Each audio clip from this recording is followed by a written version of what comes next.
Impact Silver is one of the lowest cost silver producers in the industry. We've established in 2006, first year of production, to become the most profitable silver producer in Mexico.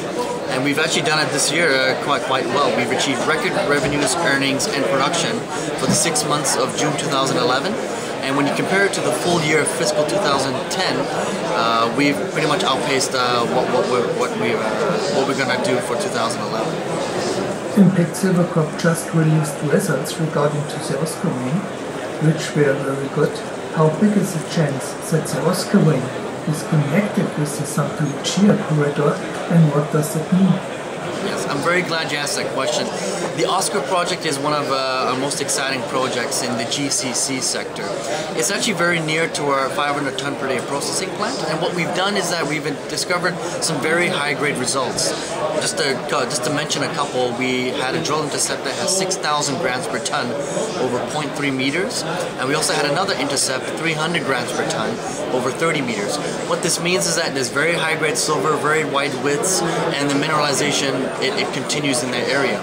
The link between Oscar project and the Santa Lucia, what we're planning in the next 6 to 8 months is to put the Oscar project into production, and what will eventually happen is we'll drive an adit, pretty much a tunnel, into the Santa Lucia target, and it will be more or less a combination mine.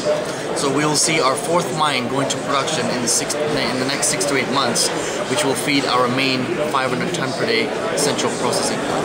Another focus of the company is the copper ore.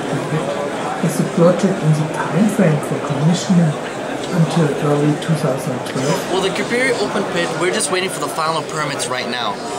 In the next few weeks, once we receive the final permits, we can start construction and mobilization of our pilot plant.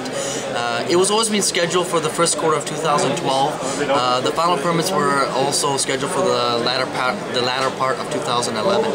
Usually in Mexico, it takes between 6 to 9 months to receive the permits. We're around the 7th or 8th month right now. So as compared to North America, where we wait 5 to 10 years, we're pretty much on schedule for getting into production in the first quarter of 2012. And what that will do for production overall is increase our production from 1 million ounces of pure silver. In 2012, we'll be at 1.3 million ounces of pure silver in the initial stage. And what we plan to do is expand the Kapiri project to a point where we can take the 200 ton per day pilot plant. Really, it's used for an in-house study to work out the metallurgies, the recoveries, and the infrastructure logistics.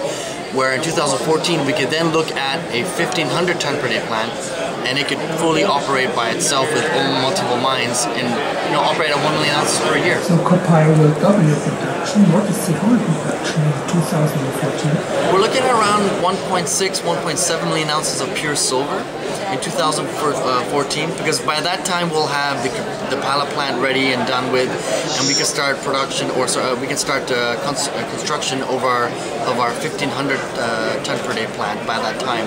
So 2012 we'll be at 1.3 million ounces of pure silver, 1.3, 1.4. 2013 around 1.5, and 2014, when the Kapiri project is starting to go full utilization, it'll be around 1.6, 1.7.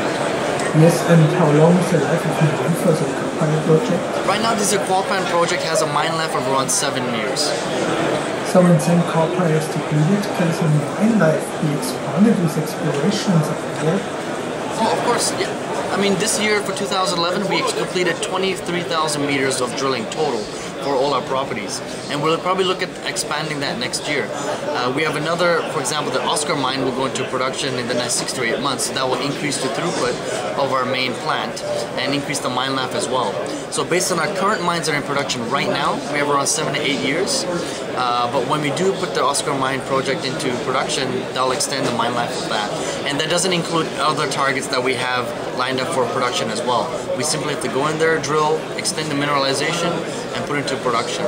The advantage that we have is that we don't have to identify a 43101 mineral resource on each of these projects, as it takes up money, it takes up time. We just simply drill in these areas, drill off to a point where we're comfortable, and we put it into production straight away. With all these projects, a lot of exploration is needed. How much money did Impact Silver invest for exploration? For the last several years, we've actually increased our budget substantially. For example, in 2010, we did probably around 5 million in exploration expenditures. 2011, we increased it to around 6 million. And I think next year will probably be around 7.5 million. So each year we've been increasing our exploration budget by $1 million and $1.5 million. Now to the figures of the last quarter, could Impact Silver realize the profit? So for the net earnings for the 6 months in 2011, we did 4 million. In 2010, for the full year, we did 3.9. And earnings per share, we did 8 cents for the 6 months, and we did 7 cents for the full year 2010. So when we look at forecasting for 2011, you could see us end the year with around $25 to $28 million in revenue. In terms of net earnings, we'll be probably around $9 million in net earnings, and earnings per share will be around 18 to 20 cents. So a complete double from last year.